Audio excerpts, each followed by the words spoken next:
But what I want to talk about is the historic and continuing relationship between the Crown and the Canadian military. So I was in the 48th Highlanders of Canada, and altogether there 22 years in the 48th Highlanders. So I started out a little bit as a private soldier, rifleman, light machine gunner, and then when John and I went to university, we did officer training.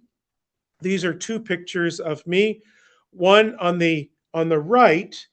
So there are two. When you're in the Army, you're always taking courses. And there were two courses that have certainly stood out for me. One of them was the basic parachutist course, and I'll show some pictures of that in a minute.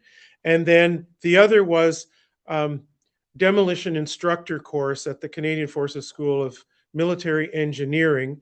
And that's me on the right with a 10-pound British beehive-shaped charge. So inside that thing right here, it's going to be a little bit hollow, and that's the detonating cord, and there's the little 6-inch. So that was a fun course. That was a lot of fun.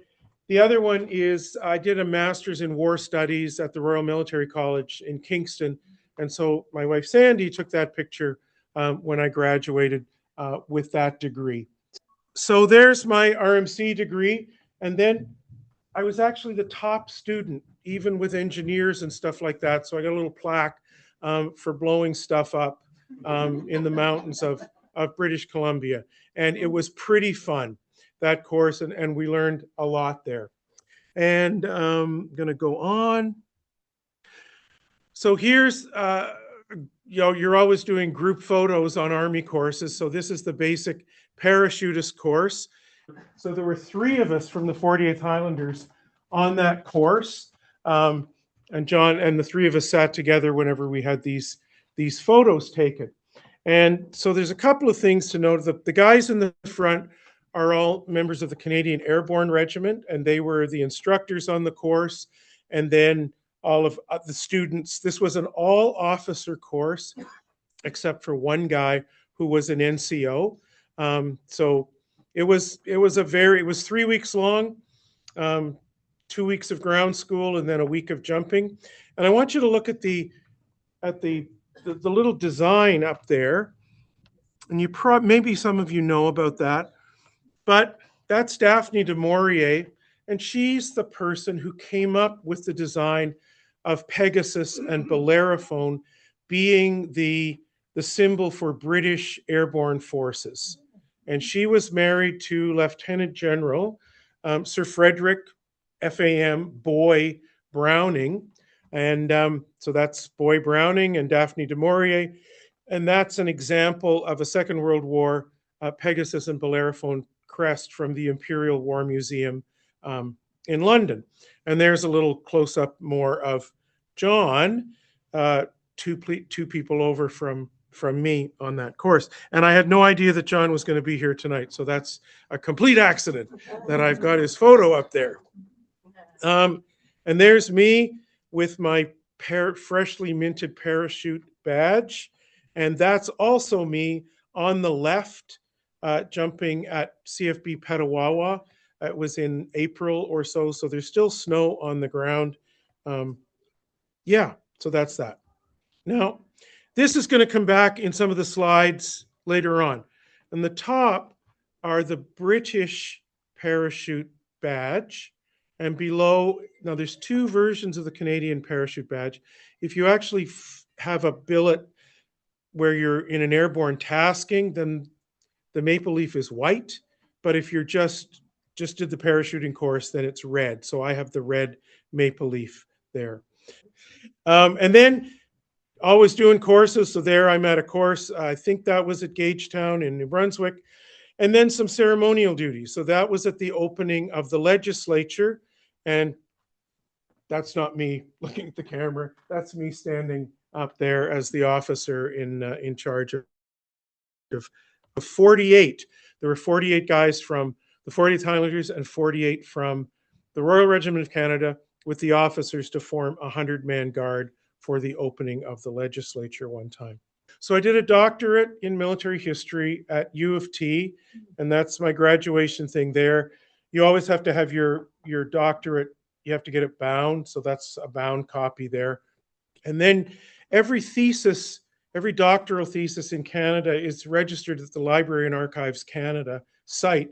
So you can go in and check out everybody who's written a thesis or says they've written a thesis, because you can go in and see, well, you're not there. But so you can go in and you can check that out for me there. But now I want to go back, and sometimes, particularly if you're English, you kind of think that the relationship with the military and the crown just goes back to, the British period, but it actually goes back to the French period, when the colonists in New France were having a really hard time with particularly the Haudenosaunee, the Iroquois in the Beaver Wars, which went on for about 70 years in the 1600s. And in 1665, about 1,300 regular French soldiers were sent out from France, the Carignan-Salière Regiment, to kind of take care of this situation, and which they did. And they did it so well that they kind of compelled the Iroquois, the Haudenosaunee, to agree to a number of peace treaties, culminating in August 1701 with the Great Peace of Montreal. And that brought about a sort of peaceful settlement with the Haudenosaunee and the French for most then of the 1700s, until around the 7 Years' War, when that comes along. So these guys were there, and the current estimate is that about 10% of the population, when they were finished, they gave these guys the choice: you can go back to France, or we'd really like you to stay here and be in the militia, and we'll give you farmland. And it's estimated today that about 10% of the population of Quebec, or New France francophones, have last names that go directly back to these Carignan-Salière troops who stayed in New France after in the early 1700s, late 1600s. So the crown, it stretches back to the French period, but also to the British period. And today, it's still a highly visible symbol within the Canadian forces. The oath that a soldier takes: I swear that I will bear true allegiance to His Majesty King Charles III, his heirs and successors according to law. That's it. There's no more. The soldier just swears an oath to the monarch, not to a constitution or anything like that. Commissions are issued in the sovereign's name. I brought a prop. This is my commission going back. We, reposing a special trust and confidence in your loyalty, courage, and integrity, do by these presents constitute and appoint you to be an officer in our Canadian Armed Forces. You are therefore carefully and diligently to discharge your duty as such in the rank of second lieutenant or in such other rank. And then it goes on for a bunch of other things. And one of the things in this thing, you're only required to follow lawful commands, and you're only to give lawful commands. You're not, if somebody gives you an unlawful command, you are not required. You should not follow it. So even though somebody's telling you, you know what's right and wrong, and guys are taught that, and so that's right in the commission there. The designation of ships, His Majesty's Canadian ship, goes back to the crown. Many royal traditions and honors within different regiments, and we'll go on to that. But the relationship, it reflects duty, loyalty to the constitutional government, service, national continuity. And the military serves the crown as an enduring symbol of Canada itself. It stands above political parties and governments, and it's a personal reflection that everybody is taught and everybody learns about it. And so then we're moving on in history here. So we've got Prince Charles in this photograph as the Colonel-in-Chief of the Toronto Scottish Regiment. And then we have, even earlier than that, we've got Louis XIV, who was the king at the time that the Carignan Salière. So right going back to that period up to the present. And then we get to the British period. That's the death of Wolfe by Benjamin West, not painted with live models. He wasn't actually there. So a little bit of is fanciful, but you can see the Indigenous warrior looking on. You can see loyalists there, Rogers Rangers, British troops with that. And I'm going to go on. So the British conquest of New France happens 1763 with the Treaty of Paris. And then British regiments then become a permanent fixture in British North America, which in 1763 includes the American colonies and the former territory of New France, which they couldn't keep calling it New France, so they had to change it to Quebec. And then the Loyalists arrive after the American Revolution, bringing a lot of loyalty there to the crown. So that's John Graves Simcoe with the Queen's Rangers, and that's the current cap badge of the Queen's York Rangers, which have a presence at Fort York Armory down on Fleet Street, but also up in Aurora. And you can see there the Queen's Rangers are also known as the first American regiment, going right back to that time period of the American War of Independence. I never call it the American Revolution, because a revolution, in a political revolution, the people in charge at the start and the people are not the people in charge at the end. So the people in charge of the French Revolution, the crown is gone at the end of the French Revolution. In the Russian Revolution, the Romanovs, they're gone. At the start of the American War of Independence, George Washington is a fabulously wealthy landowner with over 5,000 slaves. At the end of the American War of Independence, he's a fabulously wealthy landowner with over 5,000 slaves. The guys in charge at the start are the guys in charge at the end. Some of them are gone, but it's not a political revolution. It's a war of independence. So I will never call it the American Revolution. The crown represented stability, lawful government, good order, and within that, we developed many regimental systems, colors, standards, royal patronage, ceremonial traditions that carry on today. And many Canadian regiments trace their ancestry back to that period. War of 1812. We have de Salaberry here, French Canadian, formed a regiment of voltigeurs, light infantry, did not wear red uniforms, but fought very well at the Battle of Chateauguay and at Chrysler's Farm. And on the right, we have Brock and Tecumseh, maybe a fanciful meeting by the Canadian sort of historical artist C.W. Jeffreys in that situation. But the loyalty to the crown linked with the defense of home and foundations, I believe, of a distinct Canadian identity that still is tied to the constitutional monarchy. We move along to 1867, and this is a group of Queen's Own Rifles who fought the Fenians in 1866 at the Battle of Ridgeway, and clearly a colorized photograph, but I think it gives more a feeling of the time than the black and white stuff does. So Canada remained a constitutional monarchy with Queen Victoria as the head of state, still with growing Canadian independence, but with the crown and with an important relationship with that. And the military evolved from a colonial militia to really a national institution. So at the start of the First World War, there were about 5,000 regular Canadian soldiers and about 55,000 people, mostly men, in the militia at the start of the First World War. Remember, this is a population of 7 million people in 1914.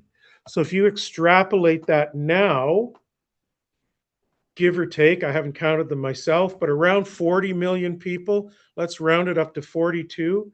So 6 times the population, we don't have a militia. The militia, to be comparable, we would have to have a militia of about 350,000 people in Canada right now, if you extrapolate the numbers.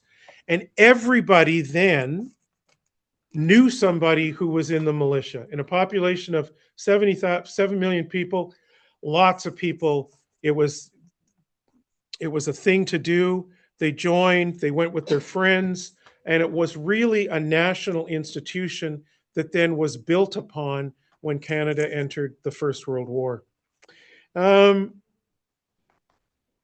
And I believe that the Crown provides unity across a diverse population. 1885, the Northwest Rebellion or the Northwest Resistance. This is Princess Louise's Fusiliers, the 66th Regiment that went from Halifax all the way out on the train to. They didn't actually get involved in any of the fighting out there, but they went, and that was tying the nation together. This happens again with the South African War. This is officers for Lord Strathcona's horse. Lord Strathcona put up all of the money to raise and equip a cavalry regiment to serve in the South African War. And many of these guys had service with the Northwest Mounted Police or previous British Army service, but these are these guys. And those are Canadian troops in South Africa. And then somebody that we don't really talk too much about today, Lord Haldane, Richard Burden Haldane, who had a big influence on reforming. People were upset, naturally, with some of the performance of the British Army in South Africa. And they had a commission, the Escher Commission, to look at what went right, what went wrong, what do we need to stop doing, what do we need to start doing, what do we need to continue doing. And Haldane was part of that reform commission. And so they write everything from marksmanship to uniforms to logistics to supply to medical to recruitment.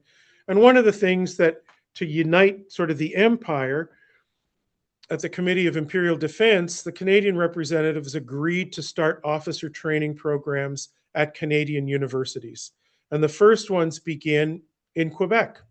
The first one in 1912 at McGill University, but then a year later at the University of Laval and at the University of Montreal, which was a branch of the University of Laval, starts in 1913. War comes in 1914, and then a whole bunch of U of T starts up the varsity contingent in 1914. So then we get to the First World War, and more than 600,000 Canadians volunteered to serve in the First World War. Again, out of a population of 7 million people.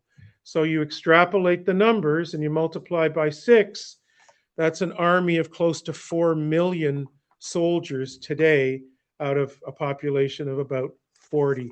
I think sometimes we forget the effect that that war had on Canadian society, some divisive, but also uniting it a lot. If you look at the wall back there, the rector of this church was a military chaplain in the First World War. That's on the left at the top. He's there in his chaplain's uniform. The school that I'm at didn't start till 1964, but it took over the Church of St. Alban the Martyr. And there's a plaque on the wall on the organ console for 37 men from that church who died in the First World War. And the mathematics of the First World War is that 1 in 8 died. So that means from that church, if 37 were killed, it means 8 times that number from that church volunteered to be in the First World War. When the whole school is there for evensong, there's seating for about 500. So you think about that, 8 times, we're talking about 320 guys from that little church who went overseas. Now, if you think of, if it's 500 people and 250 of them are women, and this is 1914, out of 250 guys, you got 320.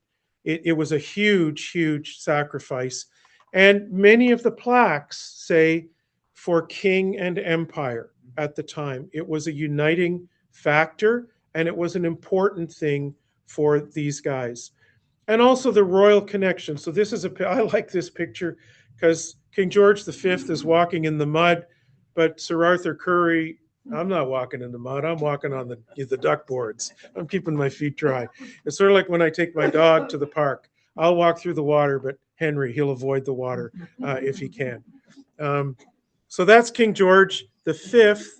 We heard Passchendaele earlier. This is November 1917, the time of Passchendaele, and George V has come to visit the Canadian Corps near Passchendaele. Another royal connection. This is Princess Patricia of Connaught inspecting Princess Patricia's Canadian Light Infantry, the first battalion that went overseas and actually fought as part of the British Army before the first Canadian contingent went overseas.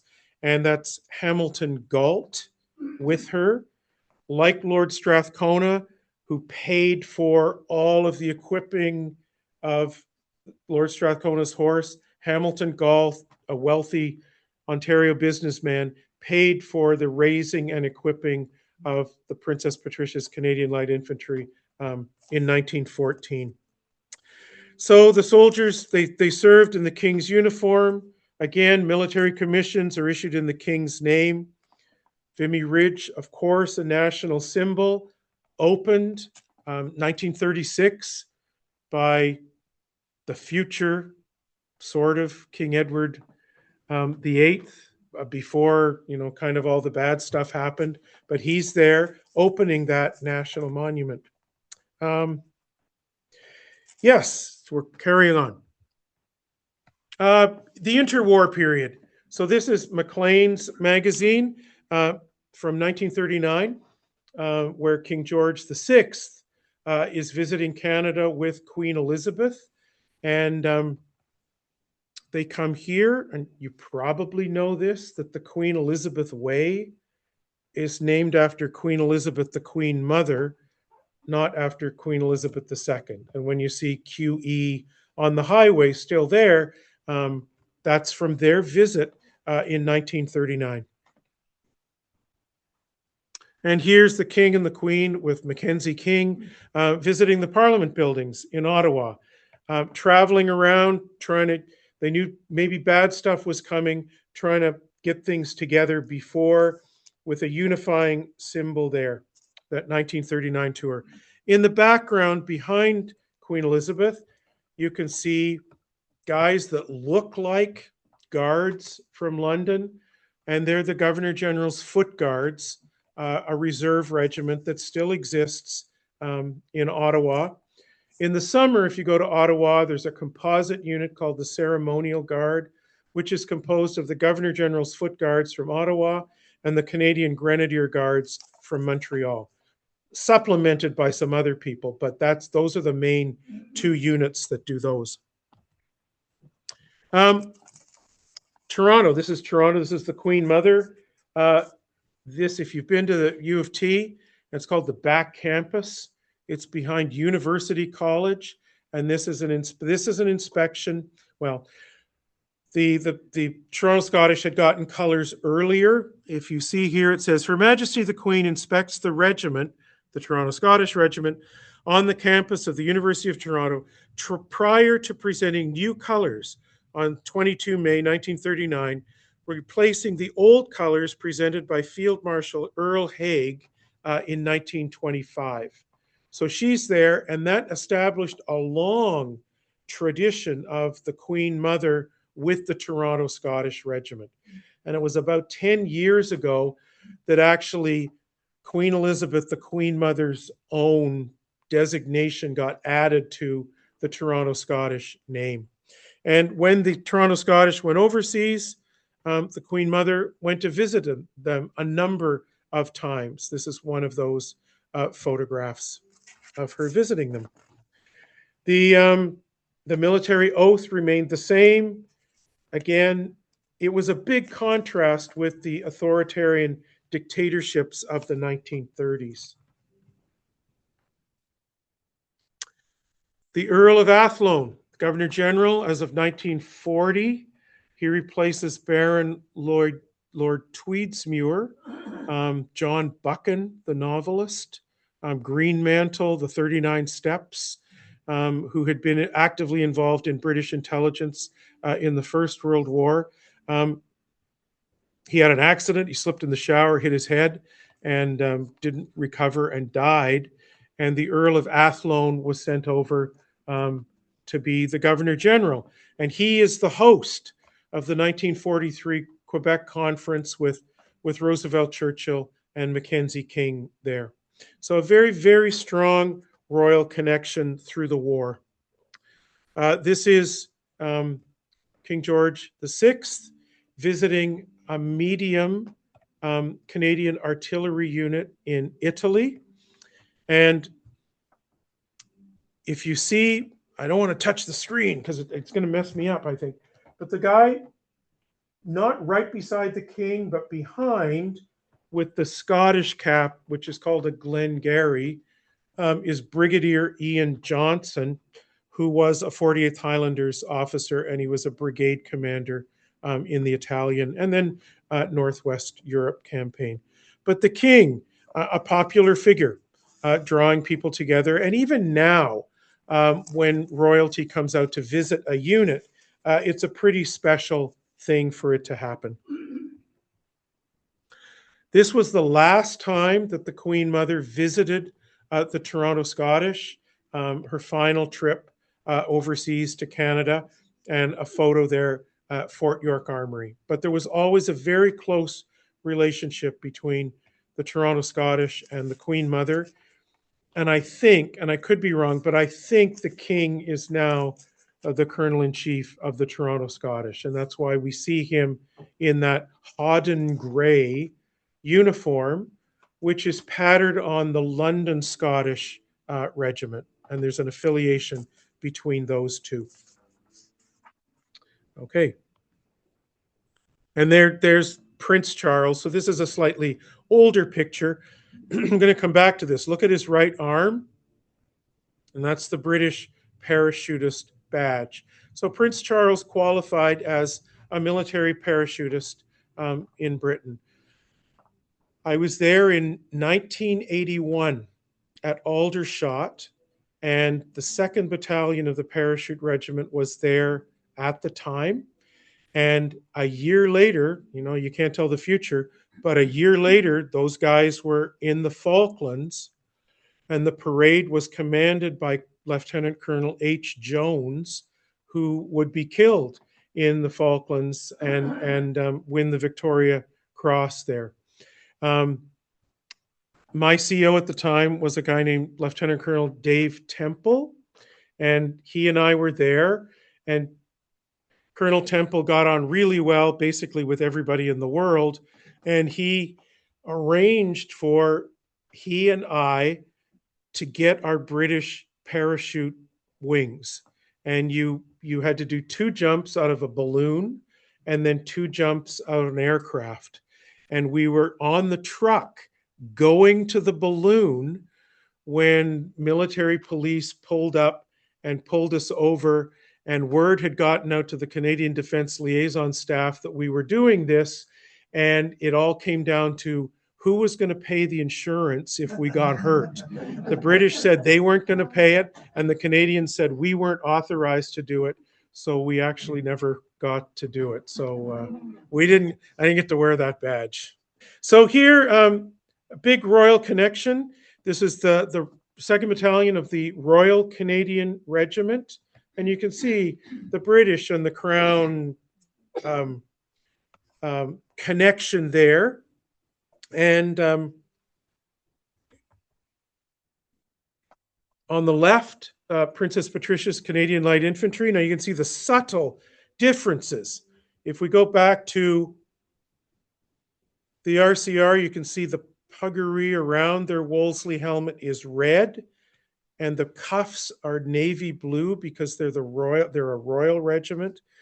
And then if we go to these guys, very similar helmet, but a French blue wrap or puggaree around the Wolseley helmet, and French blue cuffs. So just a slight, and collar. So slightly different. And on the right, a Francophone reserve regiment from Montreal, les Fusiliers de Montréal. And probably didn't say that right, but you get the idea there. And there you can see that they have white cuffs and white collars, but still a very, very strong British and royal connection to the crown from this Francophone regiment in Montreal. And again, the Royal 22nd Regiment, the Vendus, this is their full dress regiment uniform. And an interesting thing for me is that in the late 60s, when we went to the green service dress, orders came down that all of the full dress uniforms were to be sent away and no one was to wear the scarlets anymore. And the two Canadian regular regiments obliged, and they got rid of their scarlet uniforms. And it was the French Canadian Vendus that refused to give theirs in and kept them. And now they all have them back. But they were very proud of this connection going back, and they were the ones who kept up with the tradition. This is Prince Philip presenting new colors to the 3rd Battalion of the Royal Canadian Regiment. You can't see it there, but that's at Queen's Park. And I didn't take this photo, but I was there on the day, and it was a big occasion there for him and for everybody who was there. And the RCMP and the Crown, a big, long-standing, popular connection there. A little 3-minute video. We're almost at the end, so I know it's warm in here, and I'm conscious of your time.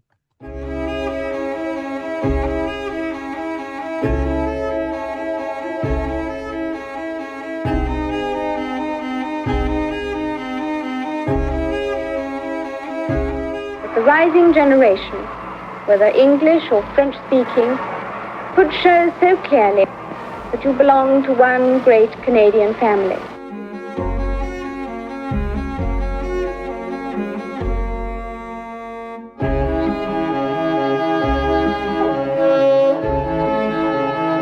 The year when all Canada looks back over 100 years of growth and solid achievement.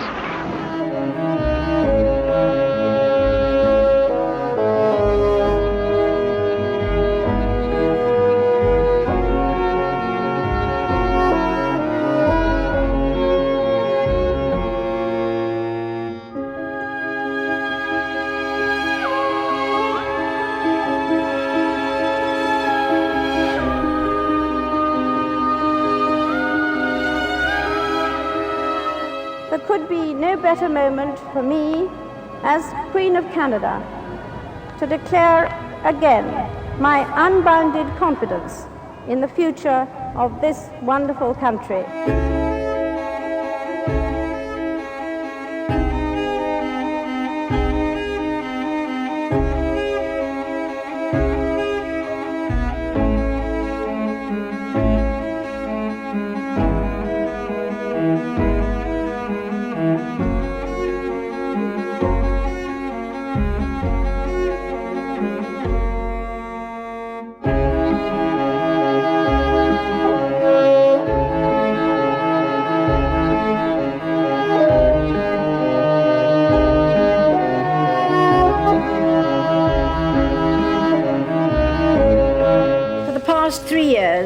This rich expanse has been yours in its most precious sense, and it bears the name you chose, that speaks of your ancestors, Canada's original citizens.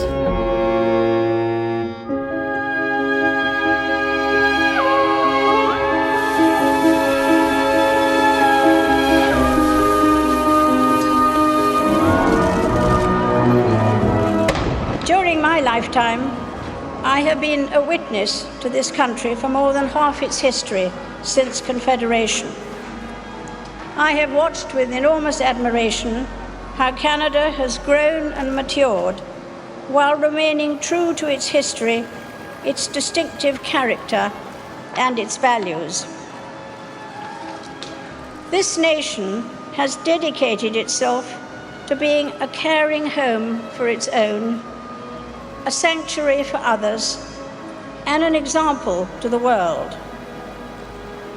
God bless you all, and God bless Canada.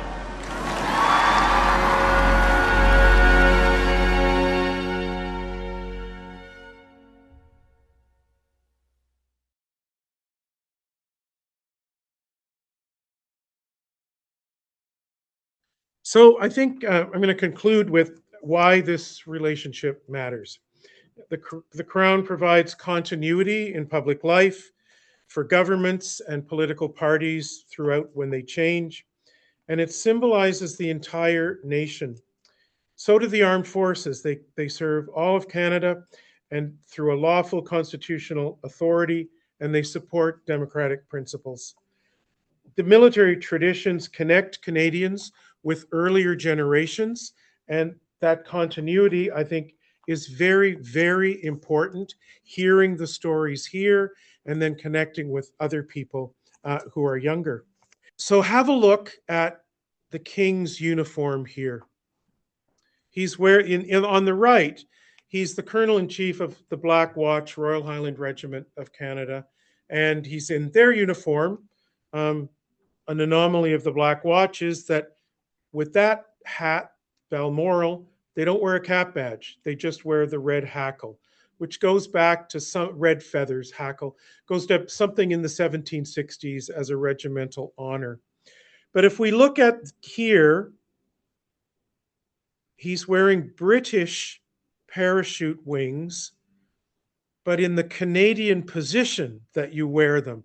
So it's a little weird anomaly here that when I meet with him, I'm going to ask him about it. But so you can see there the British wings on the top, which they wear on their right arm, and the Canadian wings on the bottom that we wear above the left breast. But the King there is wearing British wings in the Canadian spot. I can't answer why, unless maybe the tailor ran out or something. He's the king. He can do what he wants. He is, and so here he's in a Canadian general's uniform, and this medal here with the 2 gold bars, which I think he might have 3 now, is the Canadian Forces decoration. The medal on its own is for 12 years honorable service. The first bar is for 20, the next 10 years gets you a bar. 32 gets you the second bar. I think he's now at 3 bars, which is a minimum of 42 years of service to the Canadian people. And that's about it. It's a symbol for me. It's a big symbol of continuity, of duty, national identity, and it's connected the people who've lived here for more than 4 centuries. And for me, that historical journey matters a lot. Thank you for your attention. That's an hour. It's too long. Thank you.